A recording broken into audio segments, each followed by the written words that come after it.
أرسلناك إلا رحمة للعالمين۔ السلام علیکم ورحمۃ اللہ وبرکاتہ۔ سیرت کی کہانیوں کے سلسلے کو جاری رکھتے ہیں۔ آج ہم غزوہ احد کی شہادتوں کے بعد اور ان واقعات کے بعد کی اگلی زندگی کو دیکھتے ہیں کہ کیا ہوا۔ آج کی قسط میں ہم دیکھیں گے کہ پیارے نبی صلی اللہ علیہ وسلم کی سیدہ حفصہ سے شادی یہ کیسے ہوئی، سیدہ حفصہ کون تھیں، اور ان کے بارے میں آج ہم جانیں گے۔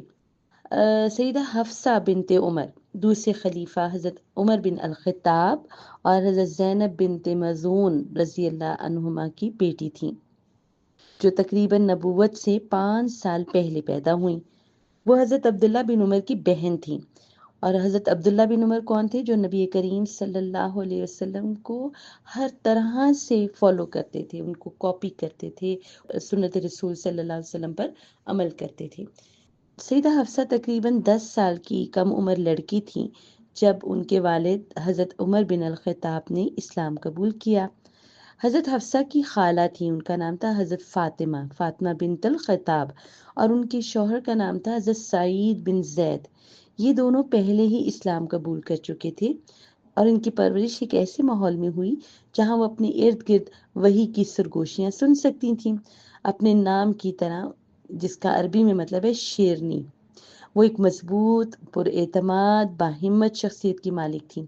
حضرت حفصہ رضی اللہ تعالیٰ عنہ کی شادی حضرت خنیس بن حذافہ رضی اللہ تعالیٰ عنہ سے ہوئی۔ وہ ان پہلے مسلمانوں میں سے تھے جنہوں نے اسلام کا پیغام قبول کیا۔ وہ ایک بہادر مسلمان بھی تھے جنہوں نے اسلام کے واقعات میں اپنی پہچان بنائی۔ اس جوڑے نے حبشہ کی طرف ہجرت کی، جہاں حضرت خنیس رضی اللہ تعالیٰ عنہ حبشہ کے مختلف موسم اور ماحول سے مطابقت نہیں رکھ سکے، اس لیے انہوں نے مکہ واپس جانے کا فیصلہ کیا۔ ابھی چونکہ مکہ المکرمہ میں تو مسلمان بہت ظلم سہ رہے تھے اور سخت ظلم و ستم ابھی بھی چل رہا تھا، تو وہاں پر حضرت خنیس اور حضرت حفصہ رضی اللہ تعالیٰ عنہ نے پھر مدینہ منورہ کی طرف ہجرت کی۔ تو ان کی یہ ہجرتیں تھیں، پہلے حبشہ کی طرف، پھر مدینہ منورہ کی طرف۔ حضرت خنیس رضی اللہ تعالیٰ عنہ جو ہیں، انہوں نے غزوہ بدر اور غزوہ احد کے دوران ایک وفادار مسلمان کی حیثیت سے اپنا فرض ادا کیا۔ انہوں نے مسلمانوں کے دفاع کے لیے دشمنوں سے جنگ کی، لیکن بدقسمتی سے غزوہ احد کے زخموں سے وہ ٹھیک نہیں ہو سکے، اور چند ہی دنوں کے بعد ان کی وفات ہو گئی۔ سیدہ حفصہ رضی اللہ تعالیٰ عنہ نے اپنے ہسبینڈ کی بیماری کے دوران ان کی بہت دیکھ بھال کی۔ ان کی وفات کے بعد غم میں خود کو گم نہیں کیا۔ سیدہ حفصہ کی عمر اس وقت تقریباً 21 سال تھی جب ان کے ہسبینڈ کی ڈیتھ ہوئی۔ اب وہ اتنی ینگ تھیں، کم عمر تھیں، تو ان کے جو والد تھے حضرت عمر بن خطاب، انہیں اپنی بیٹی کی بہت فکر ہوئی، اور وہ ان کو اکیلا دیکھنا انہیں اچھا نہیں لگا اور وہ برداشت نہیں کر سکے۔ چنانچہ وہ حضرت عثمان بن عفان رضی اللہ تعالیٰ عنہ کے پاس گئے اور پوچھا کہ آپ سیدہ حفصہ کے بارے میں کیا سوچتے ہیں؟ تو نبی کریم صلی اللہ علیہ وسلم کے دور میں نکاح کی بات اسی طرح ہوتی تھی، لوگ ایک دوسرے سے پوچھ لیا کرتے تھے۔ تو اب یہ ہوا کہ انہوں نے اپنی بیٹی کے لیے ایک طرح سے رشتہ ان کو پروپوز کیا کہ میں اپنی بیٹی کے لیے آپ کو پسند کرتا ہوں، تو آپ اس بارے میں کیا خیال رکھتے ہیں؟ تو حضرت عثمان بن عفان رضی اللہ تعالیٰ عنہ سے رجوع کرنے کا جب فیصلہ کیا، کیونکہ ان سے کیوں پوچھا؟ کیونکہ ان کی اپنی جو وائف تھی، جو پیارے نبی صلی اللہ علیہ وسلم کی بیٹی تھی، وہ جب جنگ بدر ہوئی تھی تو اس وقت وفات ہو گئی تھی۔ تو اس وقت حضرت عثمان غنی اکیلے تھے، اور ادھر حضرت حفصہ اکیلی ہو گئی کیونکہ وہ بیوہ ہو چکی تھیں۔ تو اس لیے حضرت عمر کا خیال تھا کہ یہ ایک اچھا جوڑا ہوگا۔ تو آپ نے ان سے جب پوچھا تو انہوں نے اس بات کا کوئی جواب نہیں دیا، بلکہ وہ آپ خاموش رہے اور فرمایا کہ میرا خیال ہے کہ میں ابھی شادی نہیں کرنا چاہتا۔ تو حضرت عثمان غنی کے اس جواب کو سن کر حضرت عمر تھوڑے ناراض ہوئے۔ حضرت عثمان جو ہیں وہ بہت امیر بھی تھے، مالدار تھے، شریف تھے، لیکن انہوں نے سیدہ حفصہ کا رشتہ جو ہے وہ اس وقت قبول نہیں کیا، بلکہ خاموش رہے۔ تو اب کیا ہوا کہ حضرت عمر جو ہیں، اب ان کے دل میں یہ بڑی بات تھی کہ میں حضرت عثمان کے پاس کیا، لیکن انہوں نے میری بیٹی کے رشتے کے بارے میں پازیٹیو جواب نہیں دیا۔ تو آپ حضرت ابوبکر صدیق کے پاس گئے اور وہی سوال پوچھا کہ آپ میری بیٹی سے شادی کر لیجئے۔ تو ابوبکر صدیق نے کہا مجھے اس بارے میں سوچنے دیں، لیکن کئی دنوں تک وہ بھی واپس نہیں آئے، انہوں نے بھی جواب نہیں دیا۔ تو یعنی کہ وہ اتنے گھبرا گئے کہ انہیں یہ بھی نہیں معلوم تھا کہ عمر رضی اللہ تعالیٰ عنہ کو کیا بتائیں۔ تو عمر رضی اللہ تعالیٰ عنہ نے کہا کہ یہ میرے لیے عثمان کے انکار سے کہیں زیادہ تکلیف دیتا۔ اب یعنی کہ یہ حضرت عمر سوچے تھے کہ مجھے دوسری جگہ سے بھی کوئی جواب نہیں ملا، تو وہ حضرت عثمان اور حضرت ابوبکر کی شکایت لے کر نبی کریم صلی اللہ علیہ وسلم کی خدمت میں حاضر ہوئے۔ پیارے نبی سے فرمایا کہ میں اس طرح ان کے پاس اپنی بیٹی کا رشتہ لے کر گیا، لیکن دونوں نے کوئی جواب نہیں دیا۔ تو پیارے نبی صلی اللہ علیہ وسلم نے فرمایا کہ حفصہ کا نکاح عثمان سے بہتر شخص سے ہوگا، اور عثمان کا نکاح حفصہ سے بہتر خاتون سے ہوگا۔ تو عمر رضی اللہ تعالیٰ عنہ کو اس وقت کی بات سمجھ نہیں آئی، جب تک کہ نبی کریم صلی اللہ علیہ وسلم نے سیدہ حفصہ کو نکاح کا پیغام خود نہیں بھیج دیا۔ تو کتنی انٹرسٹنگ بات ہے کہ یہاں پہ پیارے نبی صلی اللہ علیہ وسلم نے خود اپنا جو رشتے کا پیغام ہے حضرت عمر کی بیٹی کے لیے بھیجا۔ اب کیا ہوا کہ ابو بکر صدیق رضی اللہ تعالیٰ عنہ نے حضرت عمر کو بتایا کہ نبی کریم صلی اللہ علیہ وسلم نے خود سیدہ حفصہ کے بارے میں پوچھا تھا اور میں آپ کو بتا نہیں سکا، اس لیے میں نے آپ کی تجویز کا جواب نہیں دیا۔ سبحان اللہ، ہمیں یہ کتنی زبردست بات پتہ چلتی ہے کہ نبی کریم صلی اللہ علیہ وسلم کی انسانی فطرت تھی۔ آپ صلی اللہ علیہ وسلم نے عثمان اور ابو بکر دونوں سے مشورہ کیا، اور بے شک ابو بکر صدیق نے کہا کہ اگر نبی کریم صلی اللہ علیہ وسلم نے پیغام نہ بھیجا ہوتا تو میں حفصہ رضی اللہ تعالیٰ عنہ کو ضرور قبول کر لیتا۔ سیدہ حفصہ وہ بہت کوالٹیز رکھتی تھیں، ان میں بہت خوبیاں تھیں۔ اللہ سبحانہ و تعالیٰ نے انہیں بہت اچھی یادداشت دی تھی، جس نے انہیں قرآن کی آیات یاد کرنے میں مدد کی۔ وہ نہ صرف قرآن یاد کر رہی تھیں بلکہ اس پر غور و فکر بھی کرتی۔ اس عظیم جو ہے صفت کی بدولت ان کا کردار بہت بلند تھا۔